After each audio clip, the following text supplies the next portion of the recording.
형수님, 이런 말씀드리기 저도 참 불쾌하고 거북하네요. 저희 형을 두고 대담한 짓을 하셨더라고요. 친척 오빠라고 하는 그 남자, 김영수라는 사람 맞죠? 오빠 오빠 부르시는 게 친분은 있어도 친척은 아니신 것 같던데요. 여기서 며느리는 눈을 부릅떴고 동시에 시어머니와 도련님의 얼굴을 양쪽 살펴가며 한껏 긴장한 표정이었습니다. 앞만 봐도 너는 아니 그 친척 오빠라는 작자하고 이미 작당을 했던 것 같아. 맞지? 재활센터에서 우리 재민이 봤을 때부터. 며느리는 얼굴이 하얗게 질리며 당황한 표정을 지었지만 이내 다시 억울하다는 듯 발뺌했습니다. 어머니, 정말 오해세요. 오빠는 그냥 진짜 먼 친척일 뿐이에요. 제가 뭘 계획을 해요? 왜 그런 것까지 의심을 하시는 거예요? 김 씨는 둘째 아들이 확보한 블랙박스 녹음 내용을 공개했습니다. 그 안에서 며느리는 남자와 대화를 나누며 본인 남편인 재민과의 결혼 생활에 대해 불만과 함께 본심을 털어놓고 있었습니다. 어차피 이 사람 옆에 붙어 있는 게 나한테 손해가 될 건 없잖아. 우리 시댁은 일단 자기 아들이라면 사족을 못 써. 원래 아팠던 게 아니라 저렇게 사고로 문제가 된 타입은 가족들 애간장이 녹아있거든. 차도 내가 아들 때문에 사달라니까 그 다음 주에 바로 새 차 뽑아줬어. 너도 머리 애지간히 잘 쓴다. 네가 나랑 같은 팀이니까 내가 이렇게 감탄하지 반대편이었으면 상상도 하기 싫다. 하여간 그런 쪽으로 머리 잘 쓴다니까. 며느리는 계산적인 속내를 감추지 않았습니다. 그래, 솔직히 약간 죄책감이 들 때도 있어. 아파서 못 움직이고 빌빌거리는 거 보면. 그래서 적당한 시기가 오면 끝낼 거야. 여기서 좀 더 얻어낸 다음 기회 봐서 정리해야지. 이혼을 하던가 아니면 더 뜯을 수 있는 걸로. 그래, 나야 얼마든지 기다릴 수 있지. 그때까지 계속 팽팽 놀러 다녀야겠다. 이번에는 우리 어디로 여행 갈까? 해외 여행 가는 건 아직 남편이 눈치챌 것 같아. 강릉이나 속초 갈까? 안 그래도 집안에서 아들 짐을 비우고 텅텅 비어있는 거실에서 이 녹음 내용은 쩌렁쩌렁하게 울렸습니다. 며느리는 이어지는 내용마다 뭐라 반박하려고 했다가 곧 입을 다물었고 어쩔 줄을 몰라 했습니다. 순진하게도 우리는 네가 재민이를 진심으로 사랑해서 결혼한 줄 알았다. 하지만 이 녹음을 듣고 나서 네 속내를 다 알았지. 이 내용만으로 더 설명하고 싸울 필요도 없어. 이미 충분해 보인다. 기겁한 며느리는 간신히 입을 열어 변명을 시도했습니다. 어머니, 그건 진짜. 저기, 제가 그날 재민 씨랑 싸우고 좀 속상해서 그냥 투정 부리듯 말한 거예요. 진심이 아니고요. 제가 다 설명드릴게요. 네? 그러나 김 씨는 단호히 손을 들어 며느리의 말을 막았습니다. 네가 사업 핑계대고 딴 데다 썼던 돈들이며 무턱대고 집에 안 들어오는 꼬락서니 하며 이 남자와 말한 대화 내용만 봐도 확실한데 여기서 뭘 더 설명할 거냐? 며느리는 얼굴이 창백해지며 연신 입술을 깨물었고 김 씨의 끝없는 추궁에 반박할 말이 없었습니다. 그러더니 참으로 소름 끼치게도 어색하게 웃으며 이렇게 말을 하는 것이었습니다. 그래도 그렇지. 이런 일로 제가 이혼을 당하게 될 줄은 몰랐어요. 저는 지금 당장 갈 곳이 없는데 어떻게 하죠? 그래도 어머니, 제가 뭐 해온 게 없긴 하지만 그래도 이렇게 예정 없이 쫓아내시는 건데 원룸 하나 얻어주시면 안 될까요? 김 씨는 며느리의 태도에 혀를 찼습니다. 어림도 없다는 뜻을 담아 차갑게 대꾸했습니다. 너 정말 보통 아닌 애구나. 이제는 무서울 지경이다. 너야말로 내가 법적 대응을 하지 않고 이 정도로 정리해주는 게 얼마나 다행인지 알아야 할 거다. 올해로 70세가 된 김영미 씨는 몇 년 전 다정한 얼굴로 우리 큰아들과 팔짱을 끼고 있던 이 아가씨에 대한 첫인상이 떠올랐습니다. 큰아들 박재민은 현재 장애 판정을 받고 몸이 편치 않으며 그런 상태로 인연을 만나 결혼하게 되었습니다. 그런 아들을 이용하려고 해놓고 들키자 이렇게 뻔뻔하게 나오는 모습이라니 여러모로 두 얼굴을 깨닫고 경악을 금치 못했고 제대로 응징을 해주리라 마음을 먹었습니다. 단연 이 사고만 봐도 마음이 아프지만 김 씨가 아들들을 낳아 지금까지 일궈온 일생은 마치 한 겨울에 내리치는 서늘한 눈발처럼 차갑고 아프게만 느껴지는 삶이었습니다. 이거 참 오늘의 사연도 많이 당황스럽습니다. 장애 판정을 받은 아들을 두고 보기만 해도 무서울 정도로 작당을 꾸미는 며느리라니 어머니의 마음이 어떨지 차마 상상하기조차도 괴로울 정도네요. 게다가 며느리의 태도가 뻔뻔하다 못해 아주 비정상적입니다.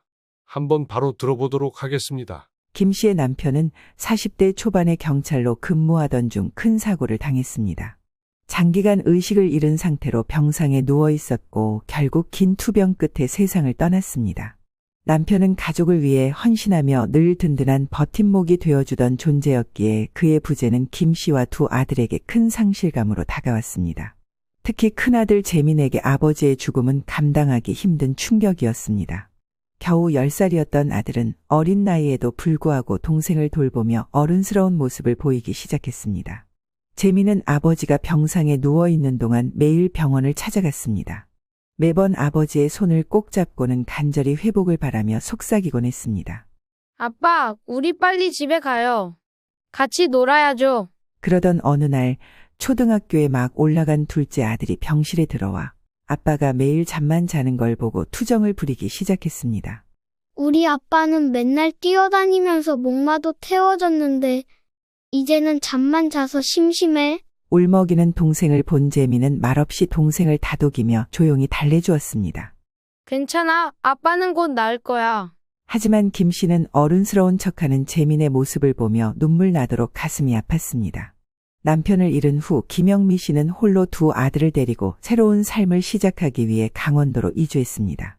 작은 음식점과 민박을 겸하는 집에서 일하며 생활을 이어갔습니다.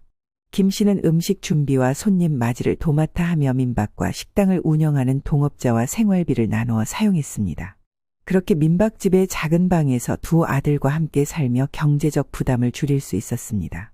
김 씨는 이곳에서 힘겹게 생활하면서도 자녀들에게 더 나은 환경을 제공하고 싶다는 마음을 항상 품고 있었습니다. 원래는 아이들이 안정된 직업을 가질 수 있도록 충분히 공부를 시켜주고 싶었지만 현실적으로 경제적 형편이 좋지 않아 해줄 수 있는 것이 많지 않았습니다. 하지만 큰아들 재민은 어린 나이에도 일찍 철이 들어 가끔 김 씨가 일하는 가게에 와서 손님을 돕고 동생의 숙제도 봐주곤 했습니다. 재민의 듬직한 모습을 볼 때마다 김 씨는 고마움과 미안함이 뒤섞인 감정을 느꼈습니다. 그러던 어느 날 재민은 얼굴에 상처를 입은 채로 집에 돌아왔습니다. 김 씨는 아무렇지 않은 듯한 재민의 표정에서 무언가를 눈치챘지만 재민은 그냥 지나가려 했습니다. 별거 아니에요, 엄마. 신경 안 써도 돼요. 그러나 잠시 후 동생이 울며 들어와 진실을 털어놓았습니다. 엄마, 형아가 맞고 왔어. 형아 우는 거 봤어. 알고 보니 민박집 사장의 자녀가 재민을 괴롭히고 때린 것이었습니다. 김 씨는 이를 듣고 참았던 눈물이 터졌지만 재민은 오히려 어머니를 위로했습니다. 안 그래도 새들어 살면서 나름의 서름이 있었고 힘든 상황이 많았습니다. 그런데 그게 우리 아들을 괴롭히는 결과까지 왔다니 가슴이 찢어질 것 같았습니다. 아니야, 철민아. 형아 괜찮아. 저기 정말 괜찮아요, 엄마. 너무 걱정하지 마세요. 김 씨는 아들에게 미안하고 안타까운 마음이 커졌고 두 아들에게 조금이라도 더 나은 미래를 만들어주겠다고 굳게 결심했습니다. 그렇게 두 아들을 위해 더 나은 삶을 꿈꾸며 매일을 버텨왔지만 인생은 김 씨의 참으로 냉정하고 차가웠습니다. 민박집 사장이 모든 돈을 들고 사라지는 일이 발생한 것입니다. 그로 인해 김 씨와 가족의 생활은 더욱 막막해졌습니다. 남은 돈이 거의 없어 생활 자체가 위태로워지자 김 씨는 절망적인 상황에 처하게 되었고 모든 것을 포기할까 하는 생각까지 들었습니다. 그때 친정 언니가 조금이라도 보태주겠다고 나선 것입니다. 아들들 두고 그렇게 풀이 죽어 있으면 어떡해? 어떻게든 살 생각을 해야지. 네 형부한테는 비밀로 하고 내가 어떻게든 돈을 융통해 볼게. 그니까 그거 가지고 조금이라도 보태서 서울에 올라가. 정신 똑바로 차려야 돼. 알았지? 여기에 큰아들 재민 역시 대학 진학을 포기하고 알바를 시작하며 가족을 돕겠다고 결심했습니다. 엄마, 우리 다시 일어설 수 있어요. 제가 도울게요. 재민은 오히려 어머니를 다독이며 힘을 북돋워 주었습니다. 김 씨는 눈물을 흘리며 말했습니다. 재민아, 엄마가 미안해. 이렇게 너한테까지 짐을 지우고 정말 미안해. 엄마, 괜찮아요. 저도 이제 다 컸잖아요. 우리 가족이잖아요. 걱정 마세요, 엄마. 김 씨는 큰아들의 말과 응원에 힘입어 다시 마음을 다잡았습니다. 남은 돈과 친정의 도움을 모아 서울 근방에서 해물탕집을 시작하며 온 가족이 새 출발을 다짐했습니다. 재민은 대학을 포기한 아쉬움도 잠시 가족을 위해 누구보다 든든한 버팀목이 되어 주었고 김 씨는 아들에게 미안함과 고마움을 간직한 채 하루하루를 의지하며 가게를 운영했습니다. 재민은 가족의 생계를 책임지기 위해 낮에는 음식점에서 일하고 밤에는 배달 일을 하며 쉬지 않고 일했습니다. 특히 동생의 학비와 생활비를 마련해야 한다는 책임감에 재민은 주말이나 휴일에도 일을 멈추지 않았습니다. 그래도 엄마, 철민이가 아버지 닮아서 머리가 좋잖아. 쟤는 뭐가 되던 될 거예요. 내가 어떻게든 도우고 싶어요. 김 씨에게 자식복은 있었던 건지 부모와 형제를 챙기는 큰아들과 그걸 보고 고마워할 줄 아는 둘째 아들까지 이 둘이 없었다면 지금까지 오기 힘들었을 것입니다. 둘째 아들 철민도 형에게 미안함을 느끼며 더욱 열심히 공부에 집중하게 되었습니다. 재민은 자신의 노력이 가족에게 도움이 된다는 사실에 자부심을 느끼며 가장과 같은 마음으로 일했지만 매일매일 고달픈 나날들이 이어졌습니다. 밤낮 없이 이어지는 배달 일과 끝없는 과로는 재민의 몸을 서서히 망가뜨리고 있던 것입니다. 어느 날 밤, 재민은 무거운 짐을 나르던 중 갑작스럽게 허리에 극심한 통증이 찾아왔고 이후 다리 감각이 무뎌지는 증상이 생겼습니다. 그는 일을 멈출 수 없다는 생각에 통증을 참고 다시 일하려 했지만 통증이 점점 더 심해져 결국 병원을 찾게 되었습니다. 그리하여 김 씨는 병원에서 충격적인 진단을 받았습니다. 의사는 재민에게 심각한 디스크 파열이 있으며 신경마비로 인해 장기적인 재활치료가 필요하다는 말을 전했습니다. 어머니, 아드님은 지금 장기적인 치료가 필요하고 장애 판정을 받을 가능성이 높습니다.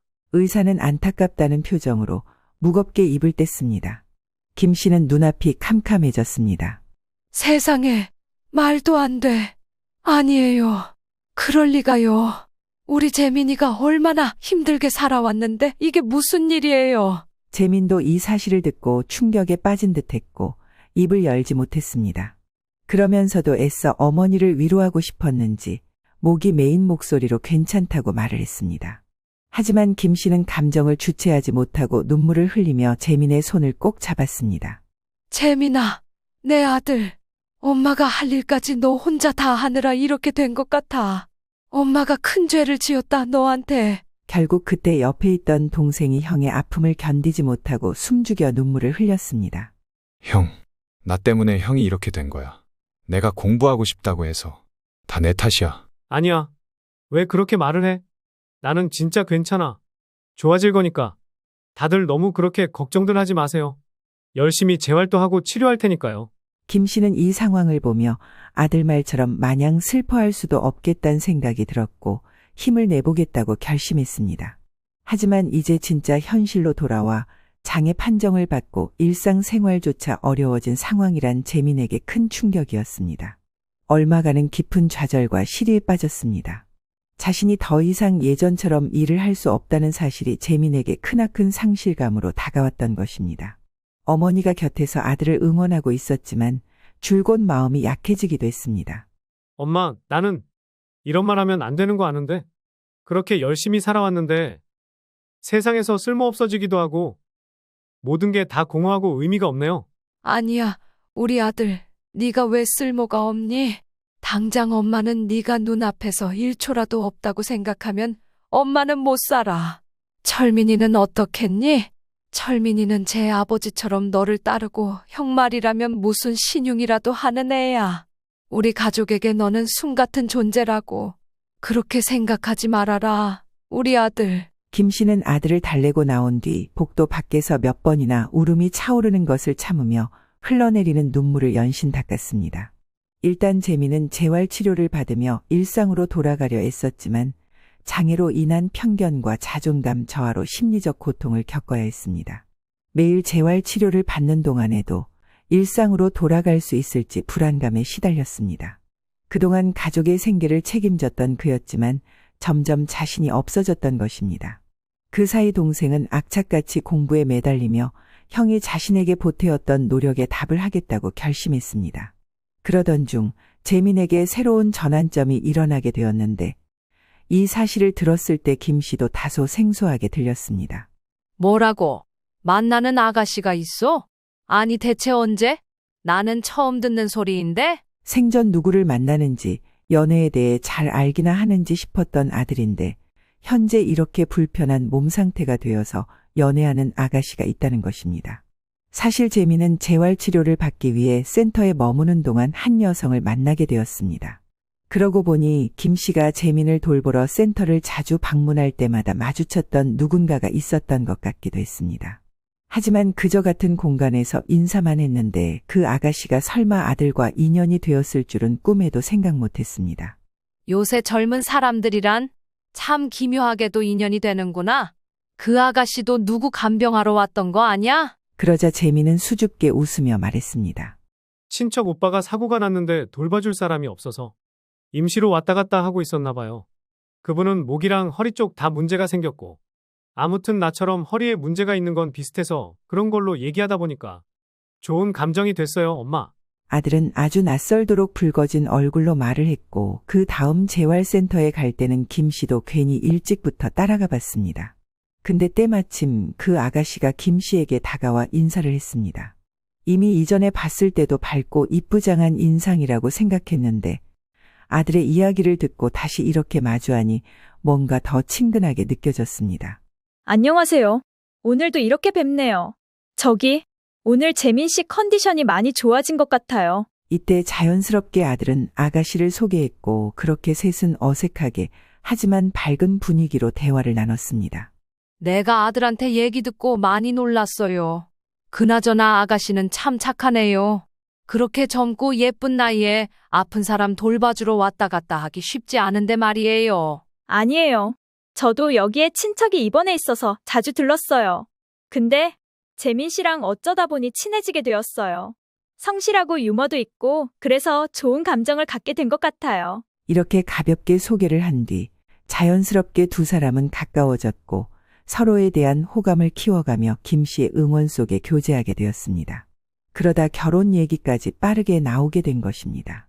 오랫동안 가족을 위해 헌신한 아들이 사랑을 찾고 이제 독립된 본인의 행복한 가정을 꾸릴 수 있다는 희망에 김 씨는 마음 깊이 기뻤습니다. 당연히 결혼 준비에도 적극적으로 나섰습니다. 결혼식 날까지 김 씨는 정성껏 준비했고 마침내 신혼집을 마련해 두 사람의 새 출발을 돕게 되었습니다. 결혼 생활을 시작하면서 김 씨는 늘 재민에게 미안한 마음이 있었기에 며느리를 지극정성으로 대했습니다. 김 씨는 며느리가 아들의 곁에서 재활을 돕는 동안 서로의 마음을 다하며 행복한 시간을 보내길 바랐습니다. 재민 역시 결혼 후에 기쁨과 감사로 가득 차 있었습니다. 아내와 함께 온라인 수공예품 사업을 시작하게 되었고 재활치료 중에도 경제활동을 포기하지 않기 위해 최선을 다했습니다. 처음에는 며느리도 이 사업에 열의를 보이며 재민의 든든한 지원군이 되는 듯했지만 시간이 흐르면서 며느리의 태도가 조금씩 달라지기 시작했습니다.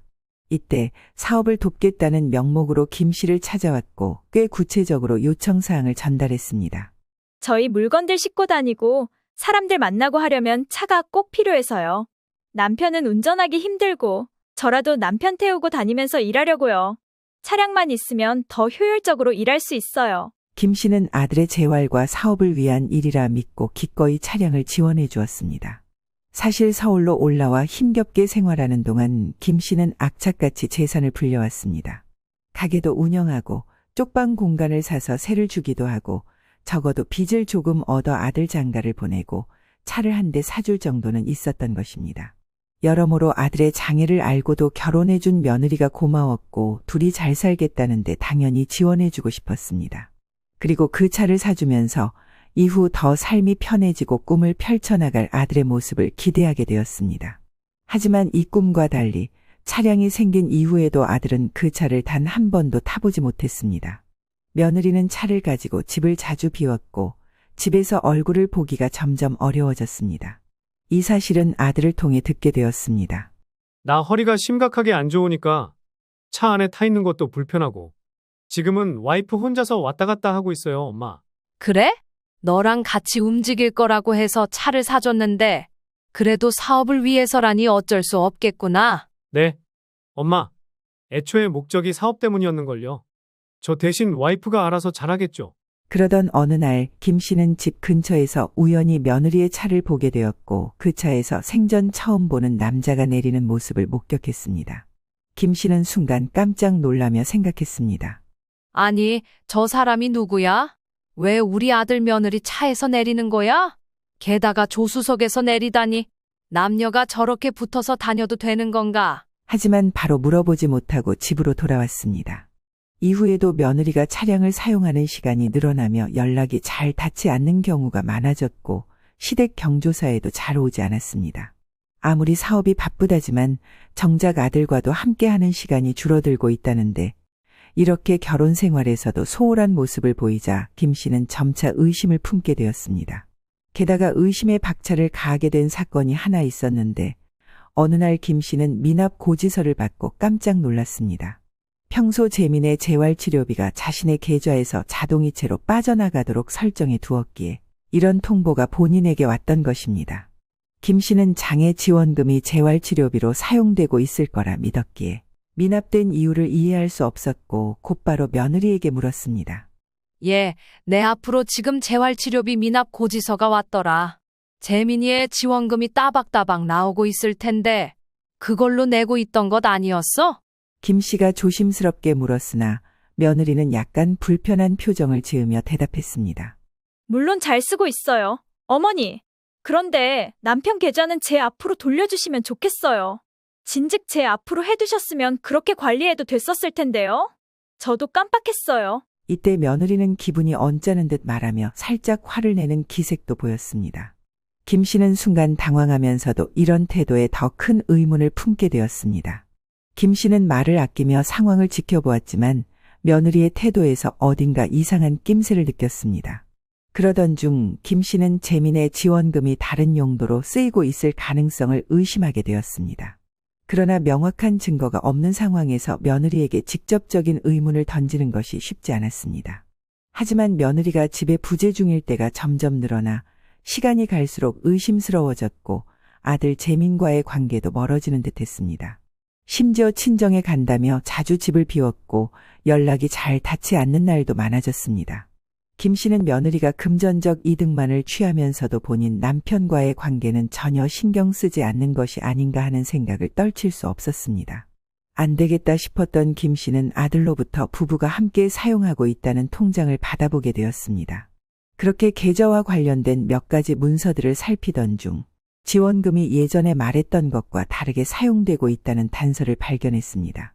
예전부터 차량 유지비, 의류 구매 등의 많은 금액이 빠져나가고 있었고 그 금액들이 명백히 재민의 치료비와는 무관한 곳에 쓰이고 있었습니다. 김 씨는 놀라운 사실을 깨닫고 분노가 치밀어 올랐습니다. 그리고 곧장 아들에게 물었습니다. 예, 너 왜 이 통장을 한 번도 확인해 보지 않았어? 같이 사업까지 한다면서 인터넷이나 핸드폰 같은 걸로 서로 투명하게 보고했어야지. 이게 정부에서 지원받는 사업과 같이 연계한다고 하고 여기서 대표 역할을 와이프가 하고 있어서 저는 잘 몰랐어요. 물건 대고 주문하고 수공예로 만드는 것에 집중하고 있었고 이런 부분은 생각도 못했네요, 엄마. 재민아, 나도 이런 말 하기 너무 속상하다만 엄마 전에 강원도 민박집 사기 당한 거 알잖아. 가까이 있는 사람일수록 게다가 타인이면 돈 문제는 쉽게 믿고 맡기면 안 되는 거야. 아들은 그 뒤로 깊은 절망에 빠졌고 김 씨는 아무리 봐도 이 상태로 이 일을 해결하기 힘들 것 같았습니다. 늘 든든하게 집안을 지켜왔던 아들은 사고로 인한 장애로 위축되어 있고 완전히 며느리에게 소속되어 자기 주장을 하고 있지 못했습니다. 그리고 본인은 엄마로서 이렇게 분노하고 있지만 나이도 70이 다 되어가는 때에 뾰족하게 반격할 방법을 알 수 없었습니다. 하지만 답은 근처에 있었으니 바로 빠릿빠릿하게 법조 공부를 했고 누구보다 가족을 아끼는 둘째 아들이 있었습니다.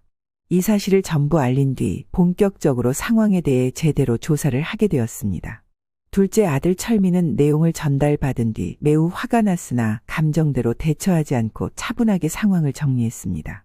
이윽고 형수를 조사하기 시작했고 결국 형인 재민의 장애 지원금을 빼돌리고 있었다는 사실과 함께 형수가 비밀리에 다른 남자와 만남을 지속해왔다는 증거들을 발견했습니다. 김 씨는 이 모든 사실을 확인하고 격분하여 당장이라도 며느리에게 따지고 싶었지만 둘째 아들 철민은 엄마를 말렸습니다. 어머니, 아직 차분히 증거를 다 모으고 대응해야 해요. 지금 흥분하시면 오히려 좋지 않아요. 김 씨는 둘째 아들의 말을 따라 잠시 마음을 가라앉히기로 했습니다. 그 후에도 재민의 아픔을 떠올리며 마음속 깊이 분노를 억눌렀고 동생과 함께 며느리의 온갖 불법 행위를 철저히 조사해 증거를 모았습니다. 그리고 때마침 불행 중 다행이라고 해야 할까요? 며느리는 집에 있는 시간이 줄어들었고 자주 친정에 간다거나 외부 일정이 바쁘다는 이유로 본인 남편을 집에 홀로 두는 일이 잦아졌습니다. 이미 부부 사이는 많이 악화되어 있었고 재민은 혼자 집에서 음식을 챙겨 먹고 평소처럼 일에 몰두하며 금전적인 부분을 반으로 나누어 각자 생활하고 있었습니다. 그때 김 씨와 둘째 아들은 이 기회를 활용해 신속히 결정을 내리게 된 것입니다. 재민아, 차라리 지금 잘 됐어. 너 적당히 짐을 챙기고 본가로 다시 들어오자. 이 집은 엄마가 다시 내놔야 할 것 같아. 집 빼버리는 게 낫겠어. 네 와이프 오늘도 집에 안 들어올 것 같지? 벌써 3일이 넘었다며 하여간 진짜 엉망진창이다. 일단 얼른 일을 진행해보자. 집을 내놓으시겠다고요? 그렇다면 저도 이제 답이 없네요. 많이 지쳤어요. 와이프 얼굴을 지금 한 달에 2-3번 밖에 못 보고 있고 저도 최대한 참아보려고 했지만 이제 안 되겠네요. 그리하여 재민을 설득해서 이들 부부가 함께 살던 신혼집을 부동산에 내놓고 짐을 모두 챙겨 본가로 보냈습니다. 모든 절차가 마무리된 후 집은 마치 주인이 떠난 듯 텅 비어버렸습니다. 며칠 후 집으로 돌아온 며느리는 텅 빈 집을 보고 놀라며 경악했습니다. 그리고 곧장 즉시 김 씨에게 전화를 걸어 따지듯이 물었습니다. 어머니, 도대체 이게 뭐예요? 왜 집이 비어있죠? 제 물건들은 어디로 간 거예요? 네 물건들은 거기 박스 하나에 모아놨잖아. 그거나 챙겨가라. 이제 그 집도 내놨고 못해도 내일까지는 다 정리해서 나가면 될 거야. 잠시 침묵이 이어지더니 며느리는 큰 소리로 반박했습니다. 어머니, 대체 이게 무슨 상황인지 알 수가 있어야죠. 대뜸 이렇게 집을 비워버리시는 게 어딨어요? 네가 집을 며칠씩 비우고 다니는 건 말이 되고? 저는 일 때문에 나갔던 거예요. 사정을 알지도 못하시잖아요. 일이 그렇게 대단해서 몸 불편한 남편을 며칠씩 혼자 두고 그렇게 밖으로 돌아다녀? 결혼한 여자가 너 몰랐나 본데 우리가 그 집에서 짐을 싹 비워서 나온 건 벌써 3일 전이야. 이미 그때도 재민이 말로는 너 못 본 지 며칠 됐다던데. 아니, 아무튼 그건 다 사정이 있어서고 이거 어떻게 된 거예요? 지금 뭐 짐을 다 빼고 집이라도 팔겠다는 거예요? 너 거기 기다려라.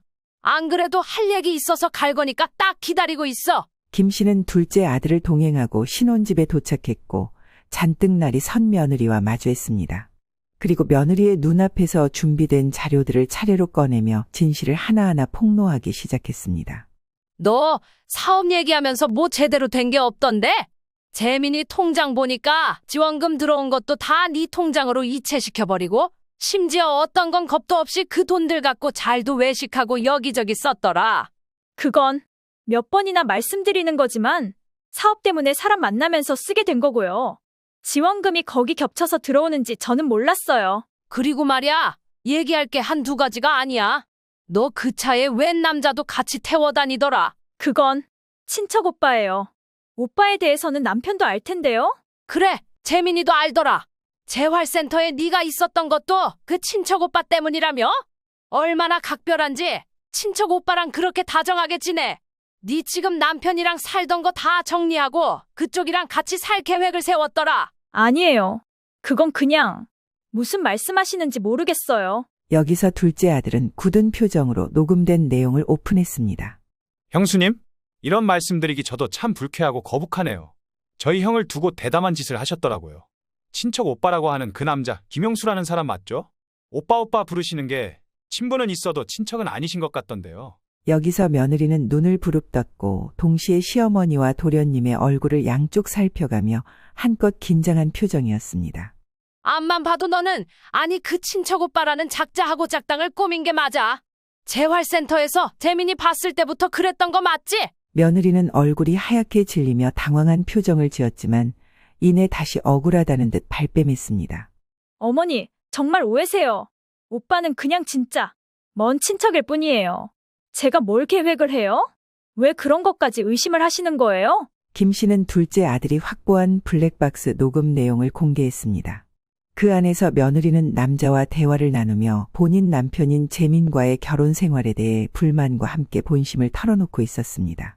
어차피 이 사람 옆에 붙어 있는 게 나한테 손해가 될 건 없잖아. 우리 시댁은 일단 자기 아들이라면 사족을 못 써. 원래 아팠던 게 아니라 저렇게 사고로 문제가 된 타입은 가족들 애간장이 녹아있거든. 차도 내가 아들 때문에 사달라니까 그 다음 주에 바로 새 차 뽑아줬어. 너도 머리 애지간히 잘 쓴다. 네가 나랑 같은 팀이니까 내가 이렇게 감탄하지 반대편이었으면 상상도 하기 싫다. 하여간 그런 쪽으로 머리 잘 쓴다니까. 며느리는 계산적인 속내를 감추지 않았습니다. 그래, 솔직히 약간 죄책감이 들 때도 있어. 아파서 못 움직이고 빌빌거리는 거 보면. 그래서 적당한 시기가 오면 끝낼 거야. 여기서 좀 더 얻어낸 다음 기회 봐서 정리해야지. 이혼을 하던가 아니면 더 뜯을 수 있는 걸로. 그래, 나야 얼마든지 기다릴 수 있지. 그때까지 계속 팽팽 놀러 다녀야겠다. 이번에는 우리 어디로 여행 갈까? 해외 여행 가는 건 아직 남편이 눈치챌 것 같아. 강릉이나 속초 갈까? 안 그래도 집안에서 아들 짐을 비어있는 거실에서 이 녹음 내용은 쩌렁쩌렁하게 울렸습니다. 며느리는 이어지는 내용마다 뭐라 반박하려고 했다가 곧 입을 다물었고 어쩔 줄을 몰라 했습니다. 순진하게도 우리는 네가 재민이를 진심으로 사랑해서 결혼한 줄 알았다. 하지만 이 녹음을 듣고 나서 네 속내를 다 알았지? 이 내용만으로 더 설명하고 싸울 필요도 없어. 이미 충분해 보인다. 기겁한 며느리는 간신히 입을 열어 변명을 시도했습니다. 어머니, 그건 진짜. 저기, 제가 그날 재민 씨랑 싸우고 좀 속상해서 그냥 투정 부리듯 말한 거예요. 진심이 아니고요. 제가 다 설명드릴게요. 네? 그러나 김 씨는 단호히 손을 들어 며느리의 말을 막았습니다. 네가 사업 핑계대고 딴 데다 썼던 돈들이며 무턱대고 집에 안 들어오는 꼬락서니 하며 이 남자와 말한 대화 내용만 봐도 확실한데 여기서 뭘 더 설명할 거냐? 며느리는 얼굴이 창백해지며 연신 입술을 깨물었고 김 씨의 끝없는 추궁에 반박할 말이 없었습니다. 그러더니 참으로 소름 끼치게도 어색하게 웃으며 이렇게 말을 하는 것이었습니다. 그래도 그렇지. 이런 일로 제가 이혼을 당하게 될 줄은 몰랐어요. 저는 지금 당장 갈 곳이 없는데 어떻게 하죠? 그래도 어머니, 제가 뭐 해온 게 없긴 하지만 그래도 이렇게 예정 없이 쫓아내시는 건데 원룸 하나 얻어주시면 안 될까요? 김 씨는 며느리의 태도에 혀를 찼습니다. 어림도 없다는 뜻을 담아 차갑게 대꾸했습니다. 너 정말 보통 아닌 애구나. 이제는 무서울 지경이다. 너야말로 내가 법적 대응을 하지 않고 이 정도로 정리해주는 게 얼마나 다행인지 알아야 할 거다. 그러자 며느리는 꼼짝없이 자신이 이 상황에서 빠져나갈 길이 없음을 깨닫고 고개를 떨구며 한숨을 내쉬었습니다. 하지만 이 생활을 놓치고 싶지 않았던 듯 끈질기게 김 씨에게 매달리기 시작했습니다. 알았어요, 어머니. 그런데 제발 이번 한 번만 기회를 주세요. 저 진짜 남편을 정말로 사랑한다니까요. 제가 잠깐 한 실수 때문에 모든 게 끝나는 건 좀 그래요. 그리고 아시잖아요. 제가 맘먹으면 얼마나 남편을 잘 돌보는지. 이번 실수는 좀 넘어가 주세요. 참 야무진 소리를 하는구나. 얼마나 우리가 우스우면 그러겠니? 사고로 장애를 얻은 게 뭐가 그리 잘못이라고? 너 같은 애한테 이런 말을 듣고 조롱당해야 하는지 모르겠구나. 아니, 조롱하는 게 아니라고요. 왜 자꾸 말을 삐뚤게 하세요? 네가 뭐라고 하건 간에 나는 너를 더 도와주거나 용서해줄 마음은 없어. 너 나오는 모양새 보니 그냥은 안 되겠구나. 이혼 소송을 걸어서 깔끔히 정리하고 네가 저지른 짓에 대한 배상금까지 받을 거야. 준비 제대로 해봐. 며느리는 순간 더 이상 버틸 수 없다는 것을 깨닫고 자리를 박차고 나갔습니다. 그렇게 나간 주제에 며느리는 감정 기복이 심한 사람 마냥 김 씨에게 여러 번 연락을 시도하며 미안하다는 말과 함께 눈물을 흘렸지만 김 씨는 그럴수록 더욱 단호하게 대응하며 흔들리지 않았습니다. 결국 김 씨는 법적 절차를 통해 아들의 결혼 생활을 공식적으로 정리했고 둘째 아들의 도움으로 이혼 소송에서 승리했습니다. 며느리는 이혼 후에도 간간히 연락을 시도하며 잘못을 빌었으나 김 씨는 모든 배상 절차를 완료할 때까지 법적 대응을 멈추지 않았습니다. 끝내 배상을 받아내고 나서야 결혼 생활에 대한 모든 흔적을 정리하고 가족 모두가 새로운 시작을 할 수 있게 되었습니다. 오랜 기간 동안 형의 희생을 먹고 자라온 둘째 아들 철민은 형인 재민이 다시 시작할 수 있도록 전폭적인 지원을 해주겠다고 결심했습니다. 재민은 얼마 전부터 꿈꿔왔던 것이 하나 있었습니다. 장애인들이 자신이 갈 수 있는 장소와 이용할 수 있는 시설들을 더 쉽게 찾을 수 있는 정보를 제공하는 앱을 만드는 일이었습니다. 재미있는 경험을 통해 장애인들이 일상 속에서 겪는 불편함을 직접 느꼈고 자신과 같은 처지에 있는 사람들에게 도움을 주고 싶었습니다. 현재 변호사로서 자리를 잡은 철민은 형이 앱을 개발하는 데 필요한 장비와 초기 자금을 지원하겠다고 전했습니다. 형, 그동안 형이 우리 가족을 위해 한 노력에 조금이라도 보답하고 싶어. 이제 형이 하고 싶은 일을 하면서 행복하게 살았으면 좋겠어. 내가 할 수 있는 모든 걸 도와줄게. 동생의 말에 재미는 오랫동안 감춰왔던 감사의 눈물을 흘리며 고마움을 표현했습니다. 그리하여 장애인들이 좀 더 편리하게 이용할 수 있는 맛집 정보 앱을 개발하기 시작했습니다. 이 앱은 단순히 맛집을 소개하는 데 그치지 않고 장애인들이 이용할 수 있는 접근성 정보를 세세하게 제공하고 지역과 음식 종류에 따라 걸러내어 맞춤형으로 검색할 수 있는 기능도 포함했습니다. 또한 장애인 할인 정보와 각 지역의 장애인 편의 시설 정보를 담아내어 사용자들에게 풍성한 정보를 제공할 수 있도록 하였습니다. 김 씨는 아들이 아픔을 딛고 다시 삶을 향해 나아가는 모습을 보며 더할 나위 없이 기뻤습니다. 아들의 사업이 성장할 수 있도록 필요한 정보와 도움을 아낌없이 제공하며 재민의 꿈이 현실로 이루어지도록 물심양면으로 지원했습니다. 재민은 김 씨와 남동생의 지지를 받으며 점차 상처를 치유해갔고 자신과 같은 처지에 있는 사람들을 위해 일하는 것에 자부심을 느끼기 시작했습니다. 어느 날 재민은 자신의 앱을 통해 맛집 정보를 찾은 장애인 사용자로부터 감사의 메시지를 받게 되었습니다. 이 앱 덕분에 편하게 외식할 수 있는 장소를 찾을 수 있게 되었어요. 누군가 이런 걸 꼭 한번 만들어줬으면 했는데 정말 고맙습니다. 재민은 이 메시지를 읽으며 자신이 하고 있는 일이 단순한 사업이 아니라 누군가에게 실질적인 도움이 될 수 있는 일임을 깨닫게 되었습니다. 여기서 진심으로 행복을 느꼈고 자신의 삶이 한층 더 의미 있게 변해가고 있음을 실감했습니다. 김 씨는 오랜 시간 아들이 겪은 고통과 아픔을 누구보다 가까이에서 지켜보았기에 그의 성공이 자신의 일처럼 기뻤습니다. 아들이 과거의 상처를 딛고 일어나 자신만의 길을 걷기 시작했기 때문입니다. 비로소 어깨를 펴고 등을 펴고 아들들의 뒷모습을 덤덤하게 바라볼 수 있게 되었습니다. 여기까지 사연 잘 들어보았습니다. 굴곡 많은 인생이지만 하나씩 풀어나가는 김씨 가족을 응원하고 싶고 재민군이 만들었다는 맛집 프로그램은 저도 한번 참고해보고 싶네요. 힘든 일을 겪으셨지만 아드님 두 분 다 영특하니 앞길을 잘 펼쳐나가시리라 믿습니다. 그리고 우리 인간관계 공작소 구독자분들께서는 어떻게 들으셨을까요? 함께 의견 나눠주시면 같이 열심히 읽어보도록 하겠습니다. 구독, 좋아요, 알림 설정해 주시면 더 자주 찾아뵐 수 있을 것 같습니다. 감사합니다.